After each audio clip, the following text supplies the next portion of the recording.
자, 지금부터 이제 소화에 대해서 볼게요.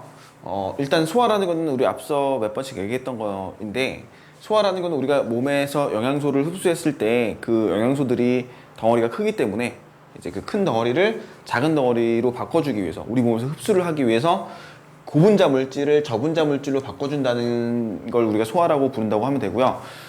소화는 이제 부영양소는 소화를 할 필요가 없어요. 이미 작은 덩어리들이기 때문에 그 부영양소는 소화가 필요 없지만, 우리가 앞서 배웠던 탄수화물, 단백질, 지방 같은 애들은 우리가 이제 고분자 물질이니까 저분자 물질로 바꿔줘야 된다라고 생각하시면 되고요.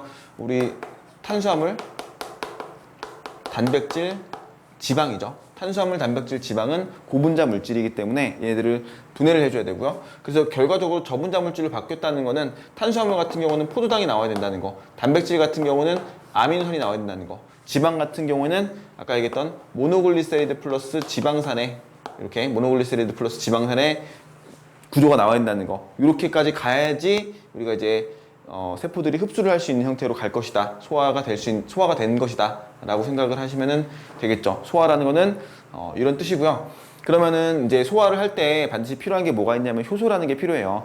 소화라는 것 자체는 일종의 그 분해 과정이고 화학 반응이라고 볼 수 있기 때문에 이 화학 반응을 도와주는 효소라는 애들이 반드시 있어야 된다. 여기서 이제 소화 효소라고 하면 되는데요. 이 소화 효소는 어떤 역할을 하냐면, 이 반응을 도와줘서 반응이 좀 빠르게 일어날 수 있는, 즉 생명체 내에서 이걸 우리가 촉매라고 하는데, 촉매는 화학 반응을 도와주는 애들을 촉매라고 해요. 그러니까 소화 효소라는 거는 결국에는 이런 전체 과정에서 탄수화물, 단백질, 지방을 포도당, 아미노산, 모노글리세리드 플러스 지방산으로 바꿔주는 이 과정상에서 반응을 좀 빠르게 도와주는 역할을 하는 것이고, 우리 앞서 얘기했던 거 다시 한번 정리할게요. 효소라는 거, 이 소화 효소는 열에 영향을 많이 받고요. 열. 그 다음에 pH에도 영향을 받는다고 했죠. pH. 그래서 열과 pH에 민감하게 반응하더라 라는 건데, 일단은 우리 열 같은 경우는 충분히 이해가 갈 거예요. 열은 뭘 얘기하는 거냐면은 우리 체온의 온도가 36.5도니까 소화 효소는 거의 대부분 36.5도의 온도 범위 내에서, 그 우리 체온 범위 내에서 동작이 될 수 있게끔 단백질로 이루어졌기 때문에 그렇게 되는 것인데, 이게 만약에 온도가 높아져가지고 우리가 만약에 몸에서 열이 나면은, 예를 들어서 38도씨, 39도씨까지 몸에 열이 나가지고 체온이 높아지면은 소화 효소가 제대로 작동을 못하기 때문에, 그렇게 되면은 우리가 이렇게 소화를 할 수가 없게 되겠죠. 소화 효소가 작동을 잘 못하니까, 온도가 높아졌을 때 열이 나가지고 체온이 되게 높아진 경우에는 탄수화물, 단백질, 지방을 분해를 못하죠.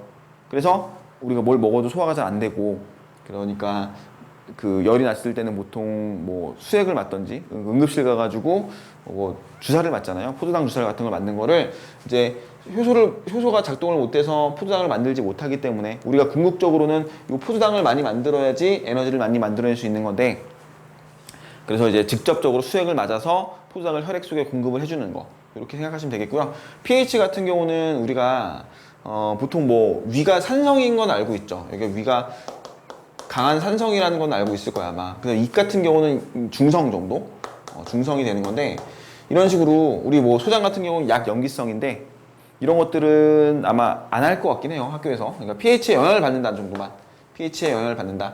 잎 같은 경우 중성이니까 pH가 7이다 라는 거고요.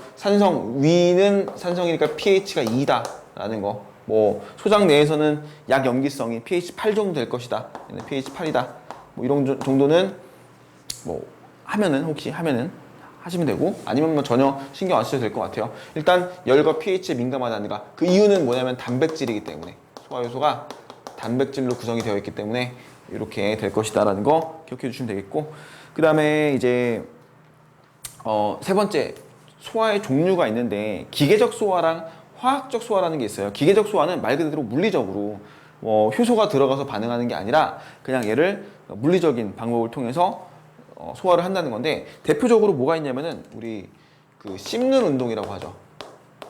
이건 이제 용어가 그 우리말로 바꿔가지고 씹는 운동이고, 이걸 저작 운동이라고 표현하는 책이나 뭐 선생님들도 계실 거예요 아마. 그래서 씹는 운동, 저작 운동이라고 얘기하시면 돼요. 그러니까 말 그대로 이건 입에서 이가 하죠, 이. 그러니까 씹는 운동을 하는 건 이밖에 없어요. 그러니까 잘게 부수는 역할. 그러니까 뭔가를 효소를 통해서 반응해가지고 이 고분자 물질을 저분자로 분해시키는 이런 화학 반응이 아니라 단순하게 그냥 씹어가지고 물질을 잘게 부수는 역할을 한다는 거.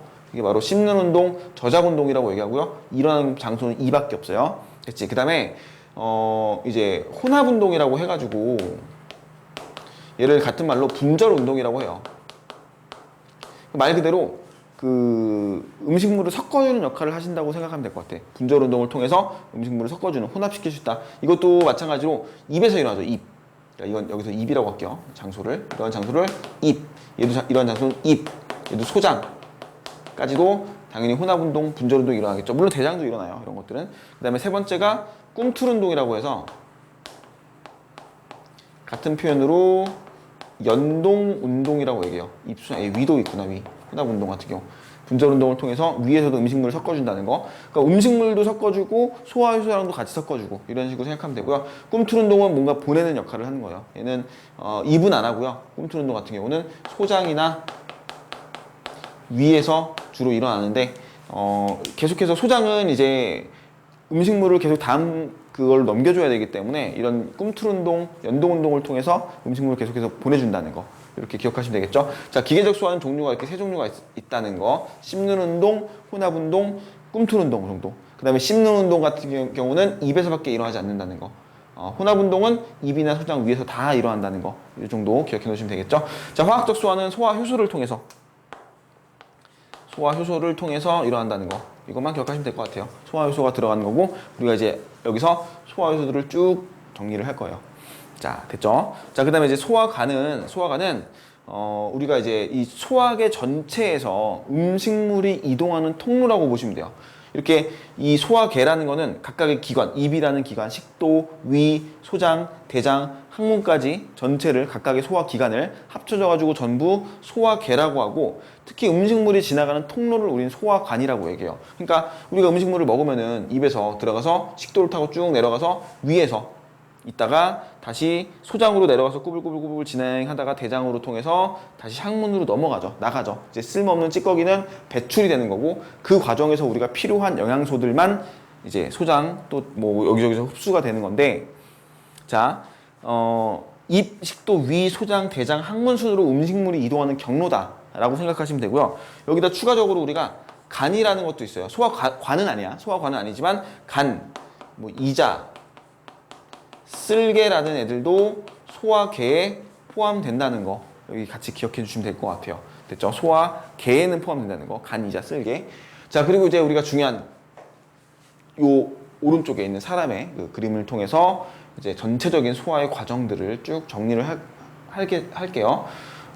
이게 되게 복잡하고 양도 좀 많은 내용인데 필수적으로 전부 다 암기를 좀 해줘야 되는 내용이라서 우리가 이제 요거는 꼭 기억을 좀 잘 해놓고 정리 잘 해놓읍시다. 자, 일단은 사람을 좀 그려놨는데 노란색으로 지금 소화관을 쭉 표시해놨어요. 소화계를 표시해놨고 이게 지금 실제로 교과서에나 책에 있는 그림이랑은 내가 좀 일부러 좀 퍼트려 놔가지고 간, 쓸개, 뭐 위, 이자를 좀 더 뚜렷하게 구분할 수 있게 사실은 되게 뭉쳐있죠. 그리고 이제 위 같은 경우는 간이 덮고 있고 뭐 쓸개나 이자도 거의 보이지 않는 형태가 될 건데 요거를 조금 풀어가지고 우리가 따로따로 구분해서 볼 거고요. 일단 처음에 입을 통해서 들어가죠. 음식물이 들어가면은 이 안에는 여러 가지 음식물들이 섞여 있을 것이고 그 음식물들이 이제 소화가 시작되는 건데 먼저 씹는 운동 통해서 이제 되게 자잘하게 바꿔주고요. 혀를 통해서 음식물을 섞어주죠.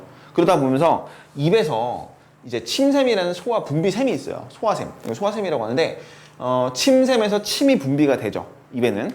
그래서 이 안에 들어있는 게 침인데 이제 침이 들어있을 것이고 침 안에는 소화효소가 들어있어요. 이 소화효소는 뭐냐면은 아밀레이스라는 소화효소예요. 자, 들어봤을 거예요, 전부 다. 자, 이 소화효소 아밀레이스는 어떤 역할을 하냐면은 녹말을 엿당으로 바꿔줘요. 엿당 우리 또 나오죠. 엿당은 아까 얘기했던 포도당까지 가기 전 단계예요. 이게 이당류라고 하는 거지. 우리가 궁극적으로 만들어낼 건 포도당이다. 근데 이제 아밀레이스의 역할은 녹말을 엿당, 즉 다당류를 이제 다당류를 이당류로 바꿔주는 역할을 하게 될 것이다. 녹말을 엿당으로 바꿔주는 게 바로 아밀레이스 소화효소의 역할이다라는 거고요. 자, 입 같은 경우에는 음식물이 입에서 머무는 시간이 되게 짧기 때문에 모든 녹말을 모두 역당으로 바꿀 수는 없어요. 그걸 기억해 놓으시면은 왜 여기 소장에서 이자액에서 아밀레이스가 한 번 더 들어간지 알 수 있을 거야.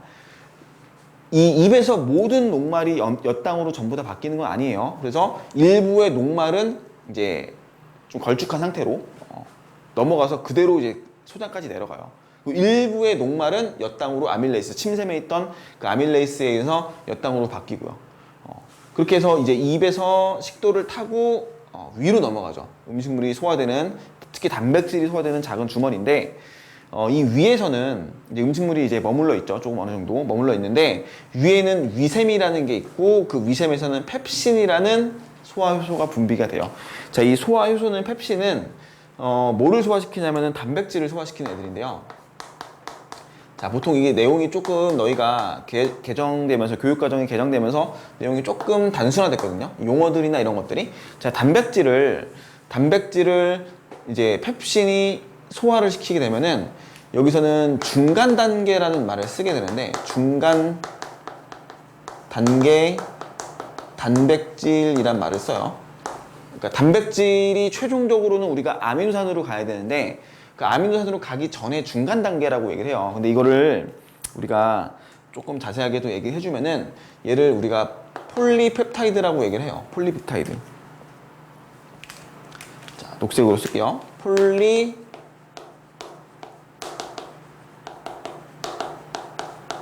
펩타이드라고 얘기하는데, 단백질이라는 거는 아미노산들이 결합이 되어 있는 거라고 얘기했어요. 그러니까 아미노산이 여러 개가 결합이 돼서 만들어진 게 단백질인데, 그 아미노산들이 하는 결합이 펩타이드 결합이에요. 펩타이드 결합이라는 걸 통해서 아미노산들이 결합이 되어 있어. 그리고 이제 폴리란 말이 붙으면은 우리 모노의 반대죠. 모노라는 건 한 개를 얘기하는 건데, 폴리란 말이 붙어 있으면 여러 개란 뜻이에요. 여러 개. 그러니까 이 펩타이드 결합, 즉 아미노산이 결합된 덩어리들이 좀 여러 개가 좀 결합돼 있다. 어쨌거나 좀 중간 단계로 쪼개줬다는 얘기죠. 그러니까 단백질이라는 거는 이 아미노산들이 뭐 엄청나게 많은 결합이 이루어져 있는 건데, 이거를 조금 한 10개, 20개 정도, 또 한 서너 개, 5개, 6개, 7개 정도로 조금 중간적인 단계로 조금 쪼개주는 역할이라고 생각을 하시면 될 것 같아요. 펩신은. 그래서 폴리펩타이드라는 이 중간 단계 단백질로 분해가 된다. 어디서? 위샘에서 분비되는 펩신이라는 그 소화 효소 때문에 이런 식으로 단백질이 중간 단계 단백질로 소화가 될 것이다 라는 건데, 자, 여기서는 우리가 조금 더 체크를 할 게 뭐냐면요, 이 위액에서 이제 위샘에서 분비되는 게 위액이에요. 위액에서 들어있는 물질이 펩신이라고 얘기했는데, 실제로는 펩신만 나오는 게 아니라 우리가 이렇게 좀 기억해 놓으세요. 펩시노젠이라고 있어요. 펩시노젠이고, 그다음에 HCl, 이게 뭐냐면 염산이죠. 염산이 같이 분비가 돼요. 펩시노젠과. 이게 왜 그러냐면은, 자, 봐봐. 펩신은 단백질을 분해하는 효소예요. 근데 위가 단백질로 구성되어 있어요. 위는. 그렇기 때문에 펩신이 분비가 되면서 단백질, 즉 위를 같이 녹일 수가 있단 말이에요. 그래서 그렇게 되면 위에 구멍이 나고 위까지 녹아져 버리는 그 소화가 되는 상황이 발생을 해버리기 때문에, 이게 이제 펩신이 바로 분비가 되는 게 아니라 펩신이 활성화되기 전 상태, 이건 이제 활성화된 걸 펩신이라고 얘기하고요. 얘는 이제 비활성화되어 있다고 생각하시면 돼요.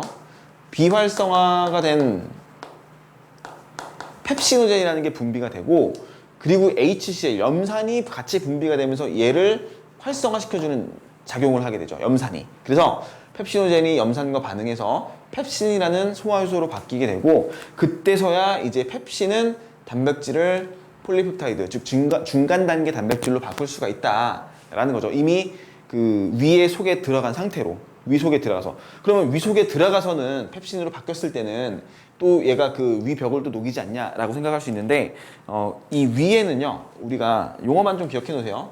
뮤신이라는 물질이 분비되어 있어요. 위에는. 그러니까 위 벽을 코팅하고 있다고 생각하시면 돼요. 뮤신이라고 하는.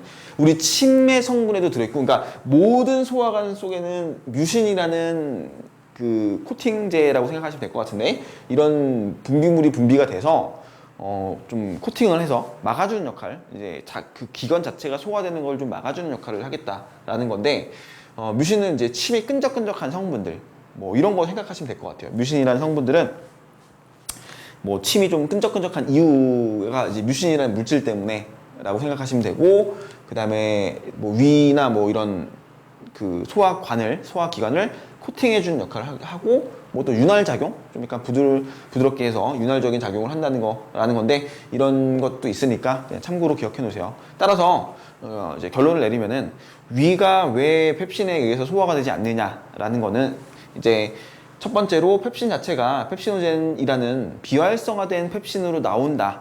그거를 염산이 같이 분비가 되면서 이 펩시노젠을 활성화시켜서 펩신으로 바꿔준다 라는 거고요.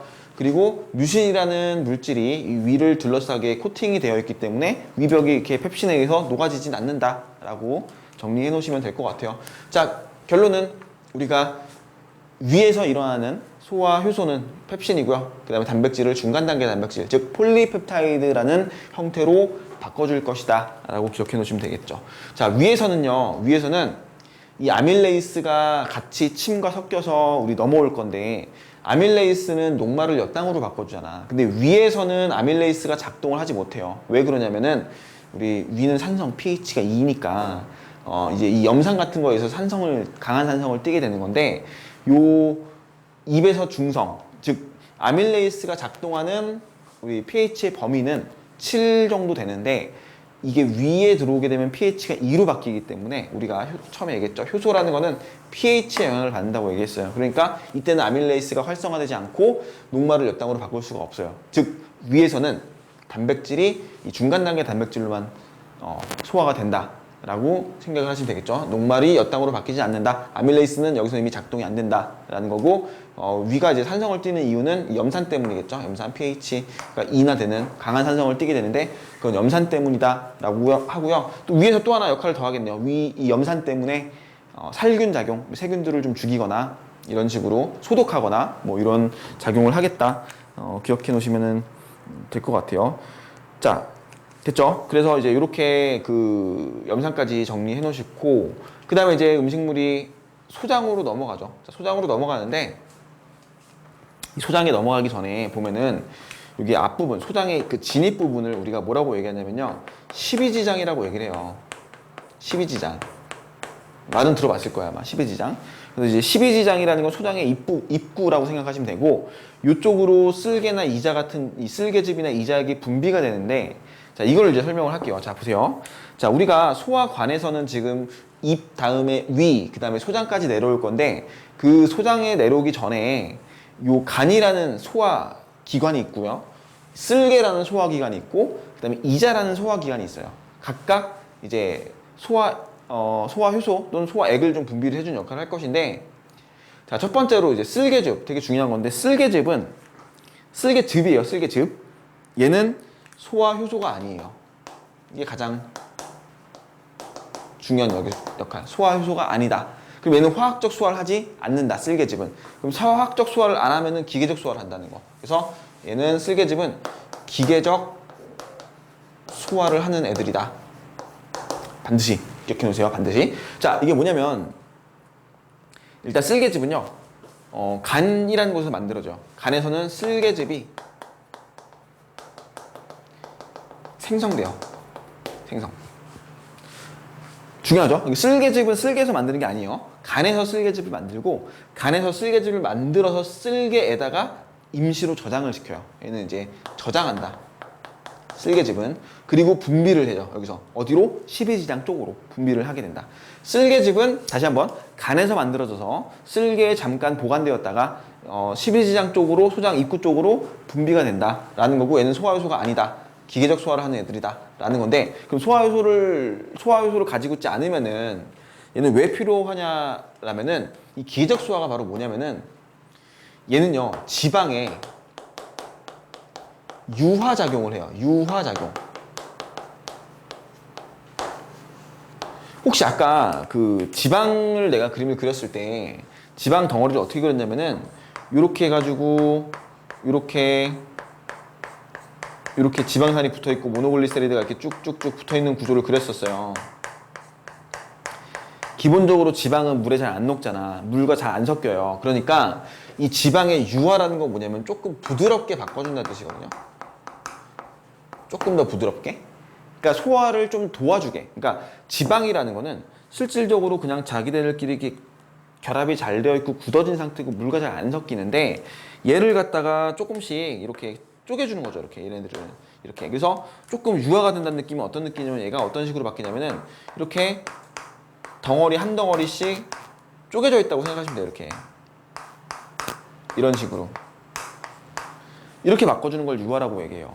그러니까 얘는 실질적으로 실제로 소화를 한 건 아니죠. 효소가 없어요. 그러니까 뭐냐면은 이 분자 구조를 바꾸는 게 아니라 이 덩어리 큰 덩어리로 묶어있던 거를 조금 더 작은 덩어리로 바꿨다고 생각하시면 돼요. 마치 근데 얘는 소화가 맞는데 얘는 큰 덩어리 즉 아미노산이 결합되어 있는 결합들을 펩타이드 결합들을 조금 큰 덩어리로 다시 좀 작은 덩어리로 좀 바꿔주는 역할을 하는 건데 제 같은 경우는 그 덩어리를 작은 거로 바꿔주는데 실제로 소화효소는 아니다라는 거, 기계적 소화를 한다는 거. 유화라는 말은 이 지방을 좀 더 부드럽게 만들어준다는 거, 좀 물과 좀 섞일 수 있게끔 조금 그런 느낌으로 생각을 하시면 될 것 같아요. 그러니까 얘가 지방이 너무 자기들끼리 결합을 잘하고 있기 때문에 물과는 잘 결합이 안 되잖아요. 그래서 얘를 조금 더 부드럽게 바꿔줘서 물과 조금 더 섞일 수 있고 약간 덩어리 져가지고 잘 이동할 수 있게끔 움직일 수 있게끔 바꿔주는 역할을 하는 게 바로 쓸개즙이다, 간이다. 간에서 만들어진 쓸개즙이다 라고 생각하시면 되고요.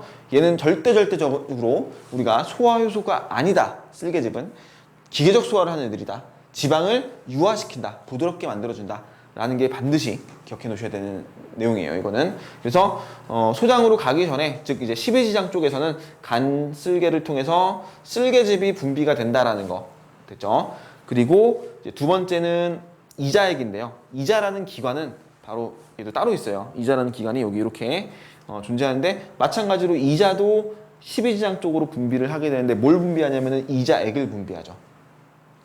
이자액을 분비합니다. 자, 이자액에는요 중요한 내용인데 3대 영양소를 소화시키는 효소가 모두 들어있어요. 이자액 안에는 자, 아밀레이스 아까 얘기했던 이 침샘에 있던 그 침에 있던 아밀레이스 맞는 똑같은 아밀레이스인데 아밀레이스도 들어있고요. 그 다음에 트립신이라는 효소도 들어있고 라이페이스라는 소화 효소도 들어있어요. 자, 그러니까 아밀레이스는 다시 한번 쓰면은 우리가 아밀레이스는 똑같이 녹말을 뭐로 바꿔주냐면은 자, 엿당으로 바꿔줬죠. 자, 아직 최종 단계인 포도당까지 안 갔어요. 아직도 이 소장 들어가면서 이자액이 분비가 되면서 녹말을 엿당으로 바꿔준다. 그 다음에 트립신은요. 트립신은 자, 이 중간 단계 단백질, 즉 단백질, 이 중간 단계 단백질을 또 한 번 책에도 이렇게 써 있어요. 또 한 번 중간 단계로 바꿔줘. 그러니까 아직도 아미노산까지 안 나가요. 중간 단계 단백질로 바꿔준다. 근데 여기서 아까 우리 중간 단계 단백질 뭐라 그랬냐면 폴리펩타이드라고 했죠. 얘를 그러니까 폴리펩타이드인데 얘는요 중간 단계 좀 더 작은 단계로 쪼개지는 거야. 그러니까 단백질은 단계를 좀 여러 번 거치게 되는데 일단은 첫 번째로 펩신이 단백질을 폴리펩타이드로 바꿔줬다면 두 번째 이 트립신은 요 폴리펩타이드를 다시 좀 더 작은 단위인 이제 디펩타이드 또는 트리펩타이드라는 말을 쓰게 되는데 좀 더 작은 덩어리예요. 얘네들은 우리 뭐 책에는 그림이 잘 나와 있으니까 보시면은 되게 여러 개의 덩어리들이 조금 큰 덩어리 그 다음에 얘가 더 다시 두 개나 세 개 D란 뜻은 두 개거든요. 트리는 세 개예요. 그러니까 여기 우리 몇 번씩 나오는데 이 접두어가 앞에 붙으면서 모노란 말이 붙으면은 한 개 있다는 뜻이고 폴리라는 말이 붙어 있으면 여러 개란 뜻이고 D라는 말이 붙어 있으면 두 개 있다는 뜻이에요. 트리는 세 개 있다는 뜻이에요. 그래서 얘는 두 개 내지 또는 세 개의 더 작은 단백질 덩어리로 쪼개진다 라고 생각하시면 되는데 그게 트립신이라는 소화 효소에 의해서 결정이 된다는 거고 자, 그 다음에 이제 세 번째 라이페이스는 얘는 이제 지방을 우리 아까 그 지방인데 어떤 지방이냐면 유화된 지방이죠. 조금 쓸개즙에 의해서 부드럽게 바뀐 이 지방이 이제는 더 소화 효소가 잘 작용해서 라이페이스가 더 잘 작용해서 얘를 이제 완전히 소화시킬 수가 있는데 자, 이 지방의 구조가 소화가 됐을 때는 아까도 얘기했었던 건데 어떻게 된다 그랬냐면은 이렇게 모노글리세리드 플러스 지방산 두 분자로 쪼개진다 그랬죠. 그래서 얘는 최종적으로 이 지방은 최종적으로 모노글리세리드란 형태 플러스 지방산 분자 두 분자로 얘는 한 개, 얘는 두 개 이렇게 쪼개질 것이다. 이게 지방의 소화죠. 어디서? 누가? 라이페이스라는 소화 효소가 요거 외우셔야 돼요, 전부 다. 이자액에 들어있는 라이페이스에 의해서 지방이 이렇게 바뀔 것이다. 이자액에 들어있는 트립신에 의해서 단백질이 이렇게 바뀔 것이다.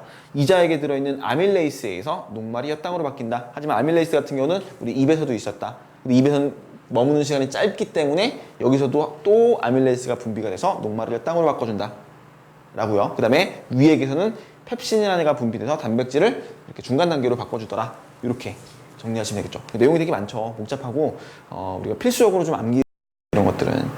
자, 이렇게 해서 지금 내 노란색으로 표시되는 거죠. 노란색으로 내가 지금 계속해서 표시하고 있는 내용, 이것들은 뭐냐면은 소화효소예요. 아밀레이스라는 소화효소, 펩신이라는 소화효소, 그 다음에 여기 아밀레이스라는 소화효소, 트립신, 그 다음에 라이페이스까지 소화효소를 이렇게 설명을 했어요. 지금 총 4개가 있네요. 지금 여태까지 종류는. 그리고 분비되는 장소도 기억해 놓으셔야 되고 어떤 일이 발생하는지도 정확하게 다 세세하게 알아 놓으셔야 되고 그림만 가지고도 우리가 위치나 어떤 구조나 이런 것들을 좀 알고 계셔야 된다는 거.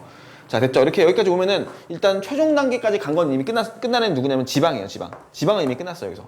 그죠? 지방은 모노글리세리드랑 지방산으로 최종 단계, 즉 우리가 여기서 원하는 요 가장 저분자 물질 기본 단위인 기본 단위까지 쪼개진 상태이고요. 지방은 아직까지도 아밀레이스에 의해서 녹말이 엿당으로 바뀐 이 엿당은 아직도 포장으로 더 가야 되죠. 그 다음에 이 중간 단계 단백질 D 또는 트리펩타이드, 즉 아미노산이 2개 또는 3개가 붙어있는 이 구조까지 온 건데 얘를 이제 마지막으로 최종적으로 장에게라는 소화액에 의해서 장샘이라는 곳에서 분비가 되는, 즉 그냥 소장에서 분비가 된다고 생각하시면 돼요. 소장에서 얘가 이제 최종적으로 분비가 되는데 요걸 책에서는 그냥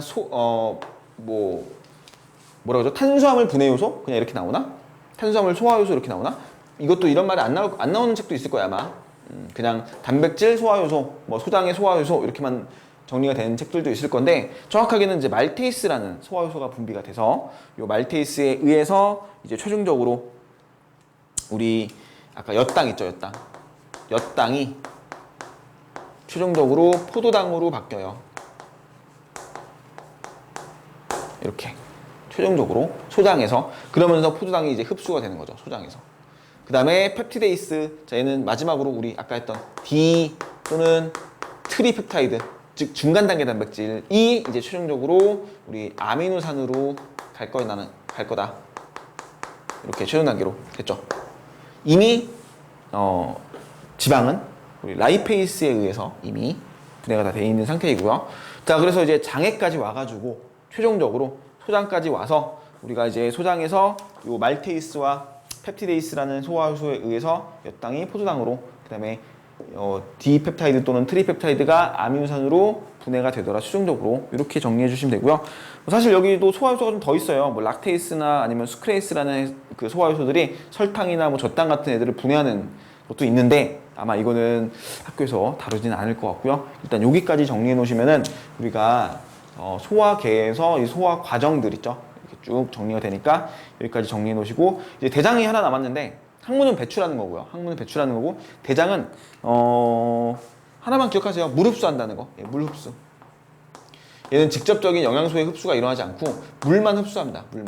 물을 흡수하는 역할을 하게 될 것이다, 대장은. 그래서 우리가 뭐 대장이 안 좋으면은 이제 물을 흡수를 못하니까 설사를 하게 되죠. 물이 흡수가 안 되기 때문에 대장이 운동을 못하면은 물을 이제 흡수를 해줘야 되는데, 수분을 흡수해줘야 되는데 그게 안 돼서 좀 묽은 설사가 나온다는 건데 그렇게 생각하시면은 충분히 이해 갈 거고요. 대장에서는 영양소의 흡수가 일어나지 않는다.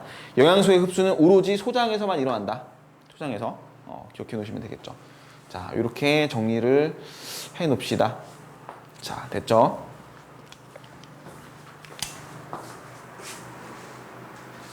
자, 이어서 이제 영양소 흡수 마지막으로 정리할게요. 일단 우리가 소화 과정을 방금 배웠었고, 소화 과정을 통해서 이제 영양소를 포도당, 아미노산, 이제 모노글리세리드 플러스 지방산의 형태로 최종적으로 이제 소장에서 흡수가 일어난다고 얘기했는데, 이제 이 영양소들이 흡수가 어떻게 되고 이제 영양소가 이동이 어떻게 되는 건지를 이제 설명을 할 건데요. 이제 기본적으로 이게 우리가 소장을 좀 그려놨어요. 얘가 소장이에요, 소장. 소장의 단면을 좀 그려놓은 건데, 이 소장의 단면은 우리가 이제 소장이라는 것 자체가 되게 긴 창자거든요. 이 내장인데 우리가 이제 이 음식물들이 계속해서 소장을 통해서 이동해 가면서 소장에서는 영양소를 계속해서 지속적으로 흡수를 해야 돼요. 그러니까 정해져 있는 길이를 영양소가 지나가면서 우리 소장에서는 필요한 영양소들을 계속 흡수를 해야 되기 때문에 이 표면에는 굉장히 많은 주름이 있어서 표면적을 넓히는 효과를 내 가지고요 효율적으로 흡수를 하기 위한 거거든요. 표면적을 증가시킨다. 왜 표면적을 증가시켜야 되냐면은 정해진 길이를 이동해 가면서 최대한 많은 영양소를 흡수를 해야 되기 때문에 우리가 주름을 통해서 표면적을 증가시키는 효과가 있다. 그래서 이제 보시면 소장의 표면에는 미세하게 많은 주름들이 접혀 있어 가지고 표면적을 증가시키는 역할을 한다. 그 이유는 무엇이냐면은 영양소의 흡수 효율을 높이기 위해서다 라는 거고요. 소장의 구조에서 특징이. 근데 이제 이걸만으로 주름만으로 끝나는 게 아니라 이게 주름이 져 있는 것도 맞는데 그 주름을 좀 자세하게 확대해 보면은 주름에서도 요게 이제 커다란 부분이 주름인데 이 주름에서도 아주 미세하게 많은 또 한 번의 작은 주름들이 이제 구성이 되어 있거든요. 요걸 뭐라고 하냐면 융털이라고 하죠. 얘도 역할은 똑같아요. 융털이 생김으로써 표면적을 넓혀서 흡수 효율을 증가시키기 위해서 라는 거. 자, 미세하게 많은 돌기들이 있다. 이게 이제 융털이다. 그러니까 소장에서 주름에서 다시 한번 융털이라는 구조가 나타나고 그 융털을 다시 한번 확대시킨 게 요렇게 한 가닥이 바로 융털 하나. 여기 뭐 요런 요 한 가닥의 융털을 요만큼을 확대시켜 주면은 다시 요렇게 그림이 되고요. 자, 이 보시면은 녹색으로 표시된 게 뭐냐면은 암주관이라는 거예요. 암주관. 녹색으로 표시된 암주관. 그 다음에 빨간색과 파란색으로 표시된 거는 우리 모세혈관. 그 빨간색 파란색으로 꼬여 있는 거 있죠. 요게 모세혈관이라고 돼 있어서 구조는 어떻게 돼 있냐면은 그 암주관에 모세혈관이 이제 둘러싸이는 구조라고 생각하시면 되고요. 요게 이제 소장의 상피세포라고 가장 겉부분 상피세포라고 생각을 하시면 돼요. 자, 암주관은요 일종의 그 림프관이라고 하는 건데 림프관이라는 거는 뭐 우리 결합 조직 중에 하나예요. 혈액 또는 림프라고 하는 림프액이 들어있는 관이 림프관인데 림프관은 뭐 특별하게 우리가 다룰 일은 없을 것 같아요 지금은. 근데 그냥 암주관이라는 게 있다. 그 다음에 모세혈관이라는 게 있다 라는 거고 요 겉부분은 우리가 소장의 상피세포 가장 겉부분 세포라고 생각하시면 될 것 같아요. 그래서 있잖아 요 융털 하나하나가 다 영양소들을 흡수하는데 암주관으로 흡수 모세혈관으로 흡수 이렇게 나눠지게 돼요. 자, 근데 이제 중요한 게 뭐냐면 왜 이렇게 두 가지로 나눠지냐면은 암주관에서는 주로 지용성 영양소들이 이동을 할 거예요. 지용성이라는 거는 뭘 얘기하냐? 다시 쓸게요. 지용성은 물에 잘 녹지 않는 애들이죠. 지용성 영양소. 그 다음에 얘는 수용성. 자, 물에 잘 녹는 애들이에요. 물에 잘 녹는 애들이 모세혈관을 따라서 혈액으로 이동할 것이다. 그 다음에 물에 잘 안 녹는 애들은 암주관, 림프를 따라갈 것이다 라고 생각하시면 되고요. 구분하면 되는 거고. 자, 여기 모세혈관을 통해 이동하는 애들은 수용성이라고 얘기했죠. 자, 누가 있냐면은 우리 포도당. 자, 물에 잘 녹아요. 아미노산 물에 잘 녹아요. 풀 정수 다 쓸게요. 자, 포도당. 그 다음에 아미노산. 이런 애들은 물에 잘 녹죠. 그 다음에 무기염류. 무기염류도 흡수, 잠시만요. 무기염류도 흡수로 얘기를 하나? 이거 어디 써있지? 무기염류도 들어있네요. 무기염류도 이 물에 잘 녹기 때문에 아까 이온 물질들이라고 얘기했죠. 물에 잘 녹기 때문에 수용성 영양소에 흡수되는 걸로 따지면 되고요. 그 다음에 또 비타민 B, 아까 C 이런 애들은 물에 잘 녹는다고 얘기했죠. 그러니까 이제 전부 다 모세혈관을 따라서 흡수돼서 이동할 것이다 라고 생각하시면 되고요. 그 다음에 이제 두 번째로 암주관은 물에 잘 안 녹는 애들이에요. 지용성 애들이야. 누가 있었냐면은 우리 모노글리세리드 플러스 지방산 애들 물에 잘 안 녹죠. 그래서 여기 보면은 그 지용성 비타민 먼저 쓸게요. A, D, E, K 물에 잘 안 녹는 지용성 비타민 여기로 흡수될 것이고, 자, 여기서 우리가 모노글리세리드 플러스 지방산의 그 소화를 이제 했거든요. 소화를 해가지고 결국 지방을 이렇게 모노글리세리드랑 지방산으로 두 개로 쪼개놨는데 얘가 암주관에 들어오면서 다시 한번 지방으로 합쳐져요. 다시 한번 지방으로. 근데 지방이 물에 안 녹는데 왜 다시 지방으로 합쳐놓냐면은 일단 상피세포를 통과하려면 지방이 직접적으로 통과가 안 되기 때문에 모노글리세리드랑 지방산으로 나눠놓은 다음에 이 상피세포 쪽으로 들어올 때는 들어올 수 있다는 거. 그래야지만 들어올 수 있다는 얘기고요. 들어와서는 다시 지방이랑 합치는데 얘를 마찬가지로 아까 같은 지방으로 합쳐주면 물에 잘 안 섞이고 물에 이동이 잘 안 되기 때문에 보통 다른 물질을 붙여요. 여기다가 단백질이나 아니면 뭐 다른 콜레스테롤 같은 다른 물질들을 붙여가지고 물에 조금은 잘 섞이게끔. 그러니까 결국은 우리가 여기서 얘기할 건 뭐냐면은 암주간에서 모노글리세리드 플러스 지방산이 다시 지방으로 합성된다. 재합성이 된다는 거. 그래서 이동할 것이다. 지용성 애들은 이렇게 암주간을 통해서 이동할 것이다. 이렇게 기억하시면 되겠고요. 자, 그 다음에 이제 우리가 볼 거는 요 과정. 자, 지금 이 그림을 그렸는데 얘가 간이에요. 얘는 심장이고요. 심장인데 심장 중에서도 여기가 어디냐면은 우심방이에요. 우심방. 우리 몸 쪽을 타고 들어가는 혈액이 다 모이는 곳이 우심방이거든요. 우심방. 이제 나중에 우리 수산 때 한번 또 얘기하겠죠, 이거를. 이런 게 이제 필요한데 왜 필요하냐면은 이 소장에서 모세혈관과 암주관에서 영양소가 흡수가 된 다음에 이동을 해서 심장을 통해서 온몸으로 뿌려질 거야. 온몸으로 이제 그 영양소들이 전달이 될 것인데 그 전달하는 이 이동 경로가 수용성이냐 지용성이냐, 모세혈관을 따라가냐 암주관을 따라가냐에 따라서 조금 달라요. 그래서 요걸 이제 정리하는 건데, 먼저 모세혈관으로 흡수가 된 애들은 이제 어디로 가냐면은 간을 통과해서 갈 거거든요. 그러니까 첫 번째로 여기가 어디냐면은 간 문맥이에요. 간 문맥으로 이제 이렇게 진행이 될 것이다. 들어갈 것이다. 간 문맥으로. 모세혈관에서 흡수가 된 애들은, 수용성 애들은 간 문맥을 통해서 간으로 들어가서 다시 간 바깥으로 나올 거예요. 간으로 나올 때는 우리가 간정맥이라고 하면 돼요. 간정맥. 이렇게 얘기하면 되겠죠. 간정맥. 그 다음에 여기 이제 정맥으로 들어가는 건데, 그 정맥 중에서 이 정맥이 몸의 좀 심장의 아랫부분에 있어가지고 하대정맥이라고 얘기하거든요. 그러니까 정맥의 종류가 대정맥 하나가 있는 게 아니라 상대정맥, 하대정맥이 있어요. 위쪽에서 들어오는 건 상대정맥, 이렇게 생각하시면 돼요. 그러니까 하대정맥으로 들어가서 우심방에서 이제 우심실 쭉 이동해가지고 다 온몸으로 퍼져나갈 것이다 라고 생각하시면 되겠죠. 순서를 기억하시면 되겠죠. 자, 모세혈관에서 간문맥, 간정맥, 하대정맥, 우심방으로 들어간다. 이렇게. 자, 그 다음에 요 포도당 같은 경우는 우리가 아까 살짝 얘기했었던 내용인데, 이 간에서 포도당이 글리코젠이라는 형태로 저장이 돼요. 즉 너무 많이 포도당을 섭취하게 되면은 간에서 알아서 이 포도당의 일부를 글리코젠의 형태로 바꿔놔요. 나중에 다시 쓰려고.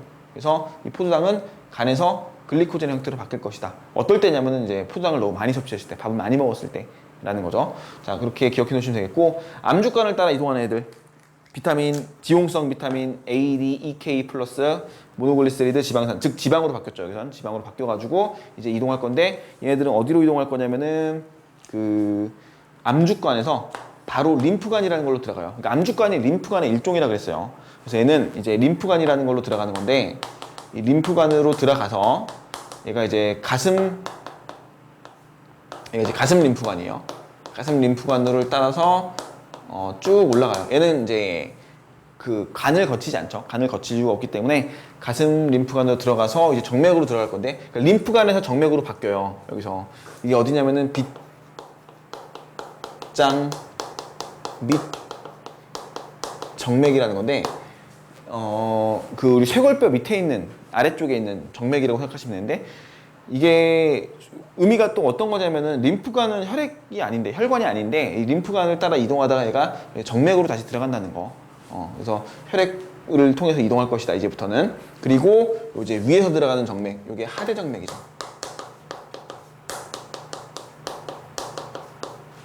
하대정맥. 자, 정맥이 이제 대정맥이 위에서 들어간, 잘못했네요. 죄송해요. 상대정맥.